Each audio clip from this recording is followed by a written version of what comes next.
Bungalah mawar menambat hati, buat si gadis menjadi teman. Pidatoku ini bersama Hayati. Mesej diberi buat pedoman. Assalamualaikum warahmatullahi wabarakatuh. Salam sejahtera dan salam satu Malaysia. Yang saya hormati, panel hakim yang arif lagi bijaksana, penjaga masa yang setia dengan jam randiknya, serta hadirin dan hadirat yang saya kasihi sekalian. Persaingan adalah satu perkataan yang sering kali kita dengar dan diungkap oleh masyarakat sekeliling, terutamanya yang melibatkan dua orang organisasi yang lain.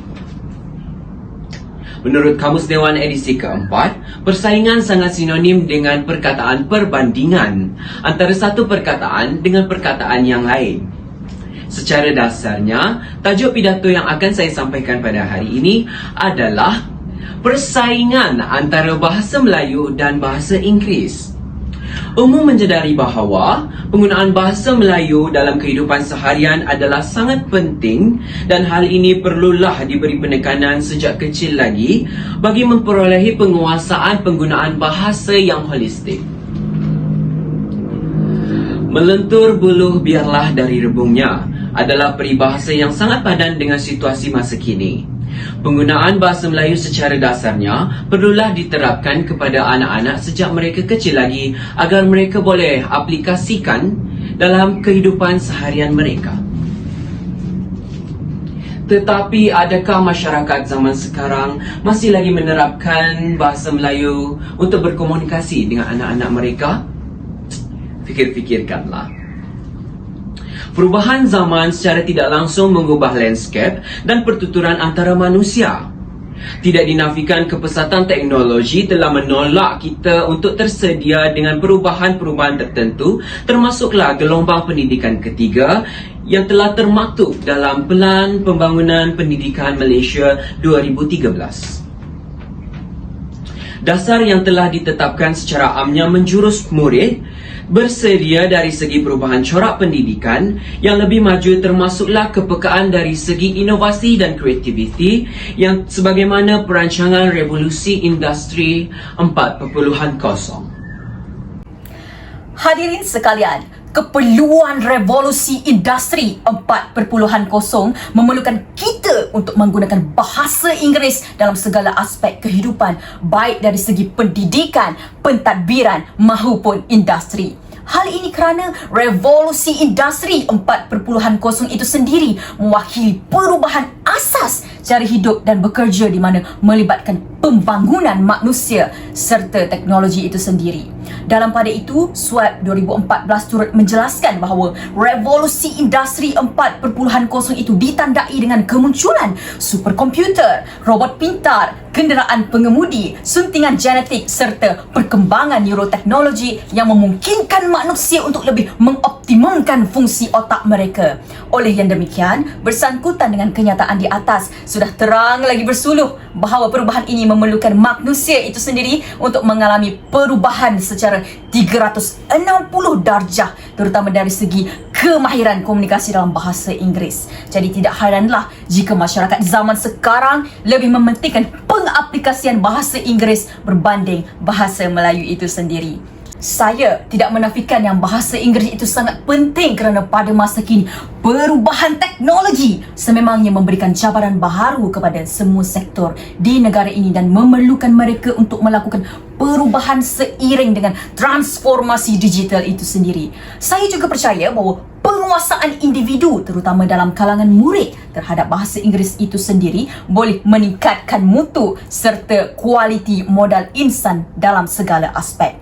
Baru-baru ini, Ketua Pakar Pendidikan Tinggi Bank Dunia Marmolejo turut menegaskan dalam ucapannya berkenaan dengan perubahan sistem pendidikan yang lebih maju dan berteknologi tinggi hasil daripada revolusi industri 4.0.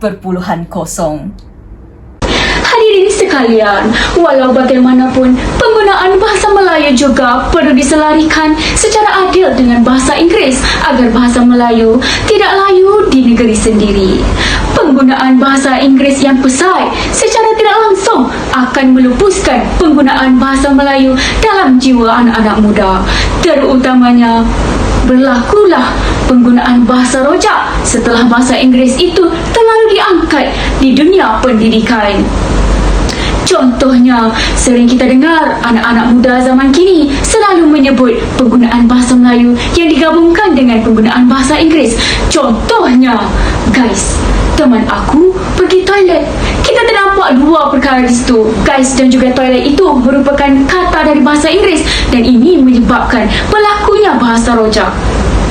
Profesor Awan Sarijan membicarakan bahasa Melayu dalam satu wawancara pada tahun 2011. Beliau menjelaskan bahawa bahasa Melayu telah diangkat dan dinobat sebagai bahasa pentadbiran Sriwijaya dan seluruh jajahan. Oleh itu, bahasa Melayu perlulah digunakan dalam dunia pentadbiran, pendidikan, perdagangan dan sebagainya. Kita tahu bahasa Inggeris lebih dipandang tinggi di dunia pentadbiran, di dunia perdagangan dan juga mungkin di dunia perniagaan. Tapi jangan kita lupa bahawa bahasa Melayu itu lebih indah dengan kesantunan dan keunikan yang ada. Secara amnya, kita sendiri yang perlu sedar dan mempunyai keinginan untuk bercakap serta berkomunikasi dalam bahasa Melayu. Jadi, kita sebagai rakyat Malaysia yang mempunyai jati diri yang tinggi perlu menggunakan bahasa Melayu itu sebagai bahasa jiwa bangsa kita. Secara amnya, masyarakat perlu mempunyai kesedaran dalam diri sendiri. Di pihak pendidikan pula, guru perlu sentiasa meningkatkan penggunaan bahasa Melayu di dalam interaksi yang berada dalam kelas maupun luar bilik darjah. Contohnya, sekiranya guru ingin berinteraksi dan berkomunikasi dengan murid, maka mereka perlulah menggunakan bahasa Melayu yang betul dan bahasa Melayu yang benar-benar mengikut perkataan dan lingua franca yang kita kenal. Selain itu juga, pihak sekolah sendiri perlu mengadakan kempen-kempen bahasa serta gembara bahasa supaya dapat menarik minat dan rasa cinta dalam jiwa murid terhadap bahasa Melayu. Dengan adanya kempen-kempen seperti ini, maka murid-murid itu pasti akan sentiasa beringat dan sentiasa menanam dalam jiwa dan raga mereka bahawa bahasa Melayu sangat penting dan perlu diangkat sehingga ke akhir hayat. Dalam pada itu, pihak sekolah juga boleh mengadakan kempen bangsa membaca, bangsa berjaya. Dalam kempen tersebut, pihak sekolah dan juga masyarakat sekeliling perlulah ingat mereka perlu membaca bahasa Melayu terlebih dahulu berbanding bahasa Inggeris. Ini bertujuan untuk meningkatkan rasa cinta dan membuka minda kepada para murid, para pelajar bahawa bahasa Melayu itu sangat penting.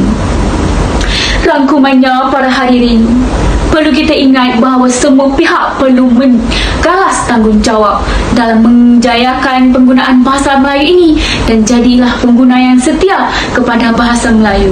Sekiranya kita ingin berkomunikasi dengan lancar, bertutur dengan yakin, kita perlu menggunakan bahasa Melayu itu supaya bahasa Melayu itu sendiri dilihat dan dibanggakan oleh kita semua. Hadirin yang dihormati sekalian, saya berharap agar pidato ini menjadi tunggak kepada kita semua supaya kita sedar bahawa pentingnya bahasa Melayu ini berbanding bahasa Inggeris. Jangan kita biarkan perbezaan kepentingan bahasa Inggeris lebih tinggi daripada penggunaan dan kepentingan bahasa Melayu. Sekian sahaja pidato yang hendak saya sampaikan pada hari ini. Semoga pidato ini menjadi manfaat kepada anda semua, para hadirin semua serta masyarakat di seluruh dunia serta di seluruh masyarakat Malaysia. Assalamualaikum warahmatullahi wabarakatuh. Sekian, terima kasih.